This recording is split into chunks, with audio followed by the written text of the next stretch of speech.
자, 회피 이론에 대해서 오늘 그래서 말씀을 드리려고 하는데요. 살면서 삶의 숙제가 다가올 때는 문제라고 생각하고 그 문제가 나를 고통스럽게 만든다고 생각을 해요. 근데 융은 무의식에 대해서 굉장히 심오하게 많이 다룬 분인데요. 그 융의 무의식의 심리학에서 얘기하는 건 뭐냐면 우울증이 다가오는 건 축복이다. 기쁨에 들떠 있을 때는 내 내면을 보지 못한다. 근데 우울하고 슬프고 괴로운 상황에서는 왜 이게 괴롭지? 내 문제는 뭐지? 그러면 나는 이 문제를 어떻게 해결해야 될까? 바라보게 된다는 거예요. 그래서 괴로운 상황이 왔다 이러면 요가적으로는 발전한다. 그 다음에 심리학적으로는 내가 내 내면에 있는 나를 볼 수 있는 시간을 갖게 된다. 이렇게 얘기를 해요. 그러니까 보통은 괴로운 상황이 안 들어왔으면 좋겠어요 하면서 괴로운 상황에 씨앗을 내가 먼저 뿌린다. 근데 뿌리고 그 문제를 모른다고 해요.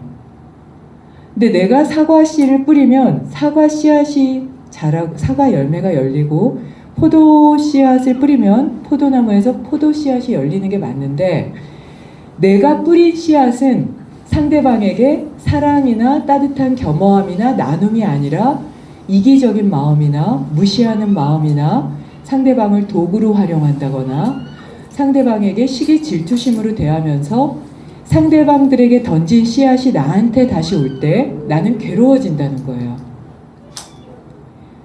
그러면 그 상황이 되면 사람들은 그것을 직면해서 해결하려고 하지 않고 회피하려고 한다는 거예요. 자, 이제 회피하는 상황이 어떻게 되나 볼게요. 이제 이게 내가 만들어 놓은 문제예요. 이게 내 문제라는 걸 나도 알아요. 근데 보고 싶지 않아요. 이렇게 봐요.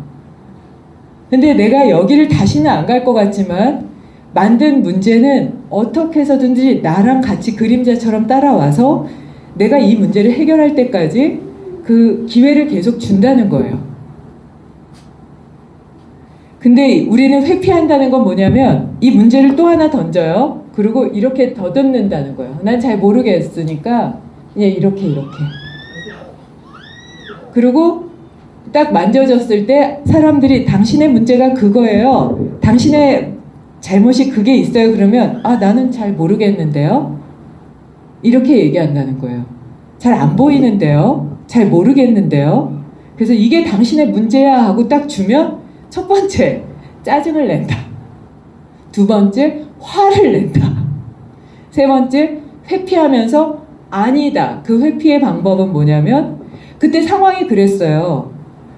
어쩔 수 없었어요. 그때는 나는 이런 이유에서 그랬어요. 라고 합리화시킨다는 거예요. 이게 심리학에도 있는 이론이에요. 그래서 문제 해결점을 보지 않는다. 회피해버리고.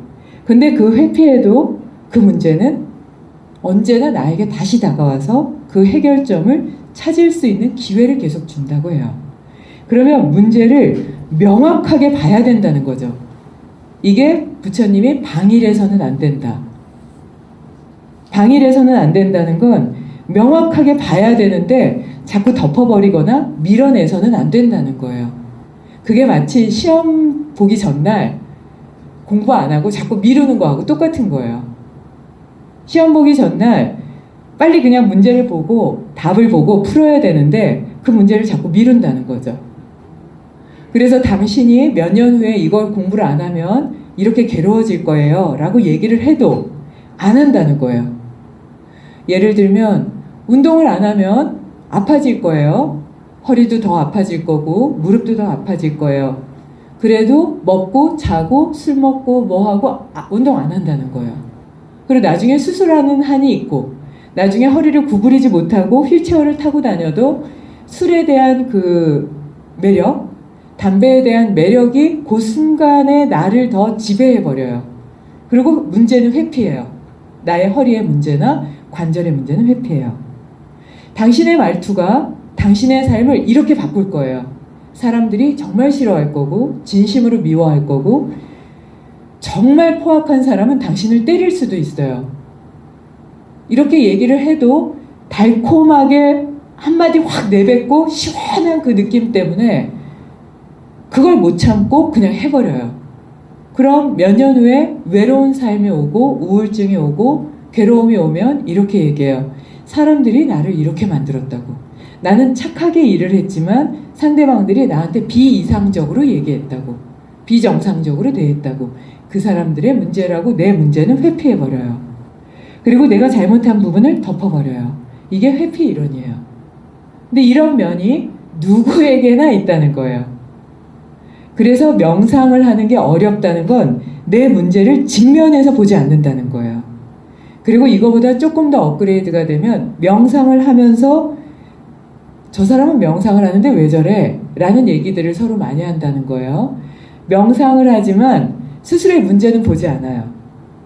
그리고 상대방들의 문제만 인식하고 그들의 문제가 마치 내 지금의 괴로움의 원인의 씨앗인 듯 얘기한다는 거예요. 그러면 명상을 제대로 한 게 아니다. 내 문제를 보고 내 문제의 해결점을 찾아서 내 삶을 고쳐나가는 게 명상이라고 봐요. 그러면 내 표정이 부드러운지, 내 말투가 상대방에게 나에게 도움이 되는 건지, 내가 말하고 행동하는 게 얼마나 지혜로운 방법으로 모두의 삶을 따뜻하게 감쌀 수 있는 건지를 매 순간 고민하고 보지 않는다면 이 회피 이론에서 누구도 벗어나기 어려운 거예요. 그러면 가장 정상적인 삶은 뭔가라고 얘기했을 때 융이 얘기하는 가장 정상적인 삶은 가만히 눈을 감고 지금의 상황을 살펴봤을 때 무의식의 세계까지 바라봤을 때 정말 좋다. 참으로 좋다. 참으로 감사하다. 이렇게 생각하는 게 정상이라는 거예요. 내가 뿌린 씨앗을 봤을 때 내가 괴롭지 않을 수 없는데 이 정도의 괴로움만 나에게 다가왔다면 이것만으로도 행복할 수 있는 거다. 내가 뿌린 씨앗의 소리가 어떤 소리고 내가 뿌린 씨앗의 생각이 어떤 생각이며 내가 어떻게 움직였는지에 대해서 명확하게 보고 나면 그것을 감사하게 볼 수밖에 없다. 이렇게 얘기를 해요. 가장 문제는 사람들은 당신이 이게 문제예요 라고 얘기했을 때 100% 받아들일 수 있는 사람들이 없다는 거예요. 진심으로 어리석다고 느끼지도 않고 진심으로 내가 잘못된 부분도 없다고 느낀다. 근데 그 잣대를 어디에 대냐면 내 주변에 가장 괴로운 사람이나 내가 제일 싫어하는 사람, 밀어내는 그 사람을 보면서 그 사람은 그런데 왜 나한테만 그래요? 라고 얘기를 한대요. 그러면 당신은 그 사람과 같이 똑같이 살고 싶은가? 라고 물으면 그렇지는 않아요. 하지만 필요에 의해서 이 사람을 끌어내고 저 사람을 끌어내서 그래도 그 사람은 그렇게 사는데요. 왜 나만 그래야 돼요? 그럼 당신도 그와 똑같은 괴로움을 갖고 싶은가? 당신이 지금 그 사람을 미워하는 것처럼 그렇게 미움받는 사람으로 살고 싶으세요? 라고 물으면 그건 또 아니라고 한다는 거예요. 그러니까 진짜 지혜롭고 머리가 좋다면 누군가 당신의 문제는 이거예요. 당신은 이거를 고쳐야 되라고 얘기하면 진심으로 이 말을 그 사람의 발밑에 엎드려서 큰 절을 올리고 감사함으로 100% 받아들여야 된다는 거예요. 근데 사람들은 입에 단말만, 입에 머릿속에 기분 좋은 말만 좋아한다는 거예요. 그거는 도움이 되지 않는 말이에요. 예를 들면 누군가 저한테 와서 제3자를 욕해요. 제3자에 대해서 불평불만을 해요. 그러면 그에게 단말은 그래 맞아 내가 볼 때도 걔는 문제야 걔는 좀 문제가 있지 이러면 어때요? 그래 우리 역시 대화가 통해 걔 정말 문제 아니니? 이러면 그때는 프레쉬하고 좋아지는 것 같죠? 문제가 해결이 됐나요? 그가 바뀌었나요? 둘이 구원만 싼 거예요. 그리고 합이 맞다고 생각하면서 계속 확대해 나가요. 정말 문제 있지 않니? 그 사람은 문제야.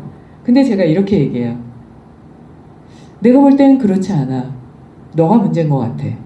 너의 말투가 문제고 너의 행동이 문제인 것 같아. 난 네가 말하는 것도 이렇게 받아들이게 돼.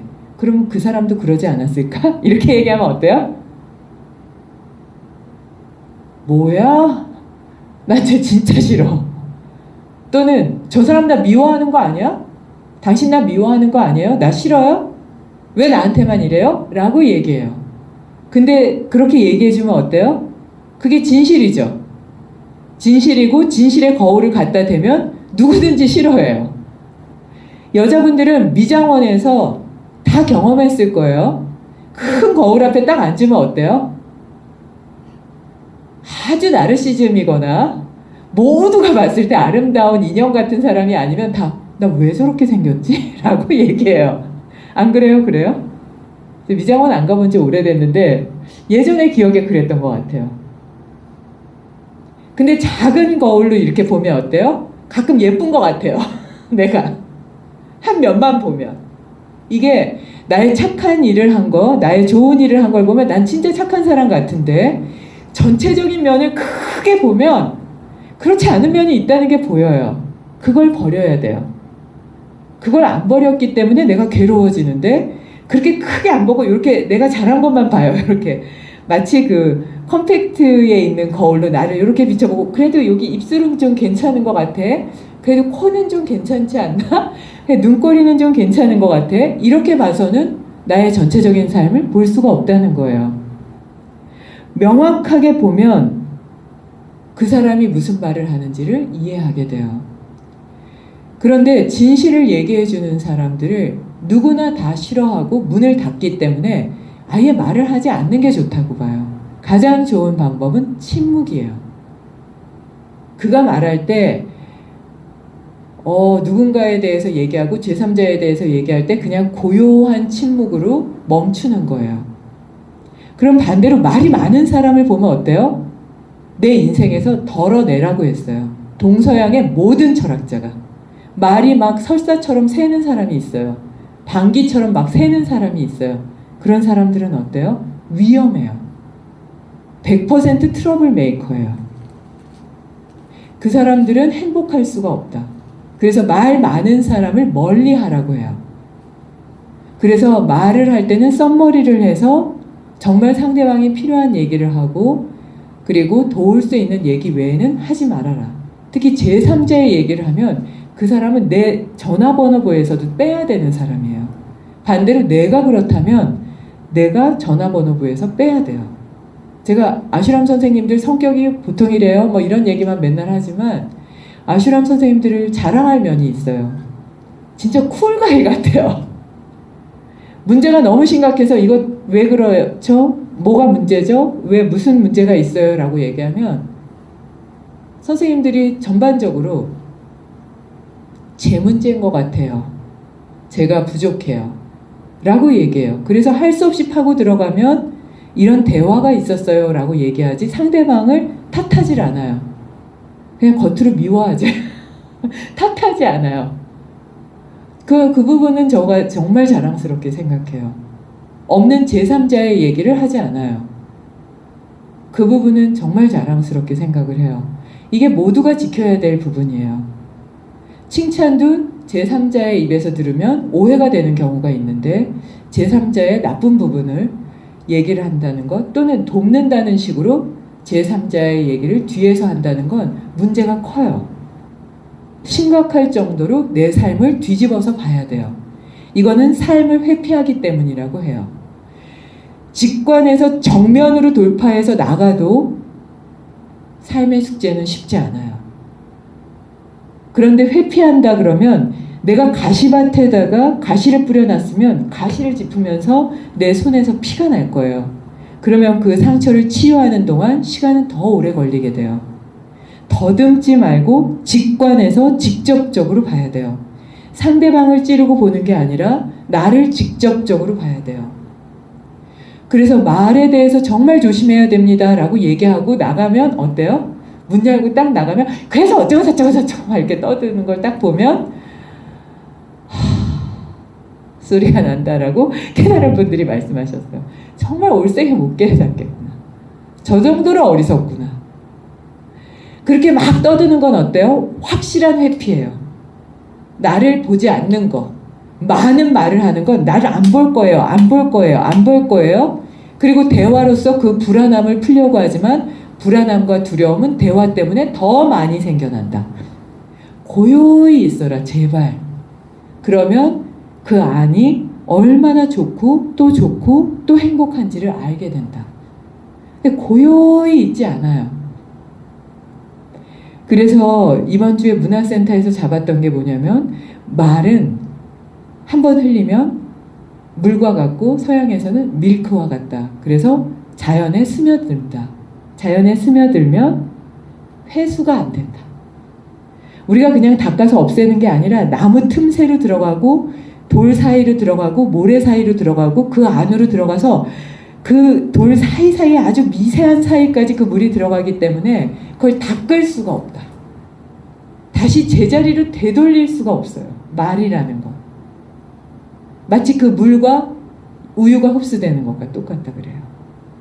근데 말은 그 입자보다 더 미세해요. 그래서 상대방한테 기분 나쁘다고 막 욕을 하고 무시하고 밀어내는 얘기를 하고, 가장 기분 나쁜 건 욕보다 더 나쁜 게 뭘 것 같아요? 욕보다 더 기분 나쁜 게 뭐예요? 요즘에 그 유튜브에 보면은 김어준 씨 보세요. 중간에 막 욕해요. 기분 나빠요? 저 그분 욕하는 거 들으면 기분 안 나빠요. 의도가 별로 없어요. 저 욕하는 거 되게 싫어하는데, 그런 욕 듣는 거보다 어떤 욕이 더 싫어요? 어떤 얘기가? 은근히 말하는 거. 알아듣지? 난 이렇게 사람들 돕고 다녀. 넌 돕니? 난 이렇게 사람들한테 잘 나눴어. 그러면서 이렇게 보면서 너는 하니? 너 이런 말 할 줄 아니? 아유, 그거는 아니고. 은근히 얘기하는 건 욕보다 더 나빠요. 인격적으로 완전히 무시하는 거예요. 그래서 구정에 특히 가족들끼리 만나면 불편한 얘기가 있으면 직접적으로 하든지, 말할 용기가 없으면 미움을 나한테서 빼내든지. 은근히 얘기하는 건 거둬들이려면 회수하기가 어려워요. 왜냐하면 욕을 하면 내가 욕을 했구나, 이 습관을 버려야 되겠구나 하지만, 은근히 얘기하면 뭐가 문제인데? 라고 더 덮기 쉬워요. 왜? 그냥 나는 그냥 그런 의도 아니었어 라고 거짓말해요. 그렇기 때문에 거짓이 거짓을 덮기 때문에 절대로 은근히 알아들으라는 식으로 얘기하는 거는 인생에서 완전히 빼야 돼요. 이게 정말 상대방한테 기분 나쁘게 만들고 내 삶의 본질적인 문제를 완전히 잊어버리게 만들어요. 중요한 문제예요. 차라리 욕을 하는 게 나아요. 그거보다는. 그래서 말이라는 건 그냥 흡수되면, 자연으로 돌아가면, 자연은 모래바람이 불면 모래바람의 언덕을 만들고, 습기가 하늘로 올라가면 비를 내리고, 냇물이 강물이 되고 강물은 바다가 되듯이 밀어내거나 내치지 않고 그냥 흡수한다고 했어요. 그러면 내가 한 말도 자연에 그냥 흡수돼서 그 자연이 나에게로 돌아오게 돼요. 그래서 침묵은 어느 것보다 큰 힘을 갖는다고 해요. 그래서 이번 구정에는 진심으로 내가 침묵하고 있는지, 내가 알아들으라는 식으로 이렇게 얘기하는 습관이 있었다면 그걸 거둬들이려면 얼마나 오랜 시간이 걸리는지. 그러니까 사람들한테 한번 얘기하고 거둬들이는 게 돼요, 안 돼요? 제가 막 문정이한테 욕을 했어요. 그리고 바로 정말 미안해 문정아 하면 문정이 머릿속에서 그 욕이 지워져요? 안 지워져요. 에이씨! 이렇게 얘기했어요. 제 면전에 대고요. 그러면 제가 봤던 A씨가 지워질까요? 저 사람은 A씨가 있는 사람이야. 그러면 거리감을 두게 돼요. 근데 그때는 그래서 기분이 그래서 그랬지만 그건 아니고 진실은 아니고요. 이렇게 얘기를 해도, 또는 그때는 그랬지만 정말 죄송해요 라고 얘기를 해도 지워지지 않아요. 근데 SNS에 그냥 막 써올리고 페이스북이나 유튜브 같은데 막 올리고, 그거는 정말 지우기가 어려워요. 그러면 내 삶의 질은 완전히 떨어지게 되고, 모든 사람들은 나에게서 멀어지길 원하고, 내 직장은 항상 피폐한 상태를 가질 수밖에 없어요. 내가 어떤 말을 어떻게 했는지를 꼭 아셔야 될 것 같아요. 그래서 제가 예를 든 게 저희 국악TV의 카메라 감독님. 그분은 요가를 하는 분도 아니고 명상을 하는 분도 아닌데 말이 그냥 고와요. 그래서 제가 유튜브에도 올려놨어요. 자, 시작합니다. 스타트. 죄송합니다. 한 번 더요. 이렇게 말씀하세요. 그분의 말 한마디에 주변이 고요해져요. 그럼 감독님도 또 그런 말투로 하세요. 두 분의 말이, 그 고운 말이 주변이 고요하고 편안하고 모든 사람들의 불평불만을 지워요. 완벽하지 않은 상황을 완벽하게 만들어요. 모두를 즐겁게 만들어요. 그럼 반대로 한번 해볼게요. 감독님이 야 스타트! 다시! 슛! 들어가고! 막 이러면 어때요? 주변이 다 경직돼요. 내 말 한마디에 주변은 긴장되고 불안해지고 그러면 저를 보세요. 표정이 이래요. 감독이. 아, 네 그냥 가죠. 친절한 말 같지만 이거 하나에 모든 사람들은 불편해져요. 근데 진심으로 감독님이 빵긋빵긋 웃으세요. 그리고 카메라 감독님도 빵긋빵긋 웃으세요. 그러면 주변이 어떻게 돼요? 정말 행복해져요. 그 표정 하나, 말 하나가 주변을 완벽한 즐거운 상태, 행복한 상태로 만들어요. 거기다 고요해요. 두 분이 말이 없어요. 그냥 스타트, 죄송합니다, 감사합니다, 한 번 더 할까요? 끝이에요. 주변에 오는 압박이 없는 거예요. 그러면 주변을 그냥 청정하게 만드세요. 요가를 안 했지만 그분들은 요가를 하는 거예요. 뉘앙스를 풍기는 것, 알아들으라는 식으로 한다는 건 100마디 말보다 더 많은 말을 하는 거예요. 그럼 주변은 혼동에 빠져요. 그리고 혼란에 빠지고 나는 트러블 메이커가 돼요. 두 분처럼 하는 건 피스풀 메이커인 거예요. 두 분이 나타나면 요란스러웠던 데가 피스풀 메이커가 돼요. 그럼 고요해지고 다 빵긋빵긋 웃어요. 표정이 밝지 않을 수가 없어요. 그러면 거기서 나오는 작품은 어떤 작품이건 따뜻하고 아름다울 수밖에 없어요. 그 작품이 가족일 수도 있고 가정일 수도 있고 직장일 수도 있고 내 삶일 수도 있어요. 그래서 연예인들 중에서 나이 많이 들고 늙지 않고 그리고 고운 분들 보면 어때요? 말투가? 서로들 나와서 그래요. 사생활에서도 이렇게 얘기해요. 이렇게 얘기해요. 강호동 씨가 방송에서 귀여운 척 하는 것 같지만 사석에서는 훨씬 더 귀여운 척 하신대요. 그래서 진짜 어떻게 저렇게 예쁘지? 안 늙지 하는 분들의 사생활을 보면 뒤집어도 똑같아요. 최수종 씨나 뭐 이런 분들 있죠. 말을 곱게 하기 때문이에요. 외모를 정말로 아름답게 만들고 내 삶을 풍요롭게 만들고 싶다면 내 말의 뉘앙스나 내 행동의 뉘앙스를 이렇게 던져놓고 회피하고 있는 부분은 없는지, 진심으로 내가 상대방들이 나를 위해서 얘기할 때 내 프라이드를 안 내세우고 이 말을 바닥에 내려서 진심으로 감사해하고 그리고 그 괴로운 감정을 던진 분들에게 괴로운 감정을 던져서 죄송합니다 라고 생각할 수 있는지, 아니면 면전에 대고 얘기했을 때 기분이 상하고 짜증이 나고 화가 나고 내가 얼마나 잘했는데 서운해 하는 감정이 일어나는지를 보면 서운해, 화가 나는 머리가 나쁘고 어리석고 내 삶이 뒤로 가고 있다는 걸 못 보는 상태다 하는 걸 명확하게 이해하실 필요가 있다고 봐요. 이게 연말 연초에 아주 중요한 부분이고요. 그래서 융은 무의식은 나를 발전시키는 거라고 봤고요. 프로이드는 무의식은 나를 억압하고 있는 거기 때문에 그 무의식이 꿈의 세계로 드러난다 이렇게 표현했거든요. 두 분이 보는 무의식의 세계는 덮여 있다는 데는 공통적이지만 이렇게 융의 무의식처럼 그냥 그 의식의 세계, 무의식의 세계로 들어갔을 때 누구나 다 좋다라고 보는 게 정상이다 라는 세계로 본다면 요가와 맞닿아 있는 부분이 있어요. 그래서 여러분들이 감정이나 욕망을 완전히 다 이렇게 지워내고 가만히 앉았을 때 참 좋구나 라고 들어갈 수 있는 상태가 되셨으면 하고요. 저는 요가를 32년을 하고 명상을 하더라도 항상 짜증이 나고 화나는 상태로 들어가 있는 나를 볼 때가 많거든요. 근데 그것을 인정할 필요도 있어요. 나는 명상하니까 안 그래, 나는 아니야 라고 보는 그 회피에서 벗어나서 나는 요가와 명상을 하지만 그런 상태에 내가 들어갈 때가 많아, 그러니 조심해야지, 나의 부족한 점은 이런 면이 있어 라고 볼 필요도 있을 것 같아요. 이것도 회피 이론과 맞닿아 있다고 보시면 어떨까 싶거든요. 그래서 이번 주는 회피 이론을 삶에서 얼마나 더 정확하게, 좀 더 섬세하게 잘 적용할 수 있는지 그 부분을 활용해 보셔도 좋겠습니다. 새해 복 많이 받으세요. 감사합니다. 자, 그러면은 잠깐 쉬었다가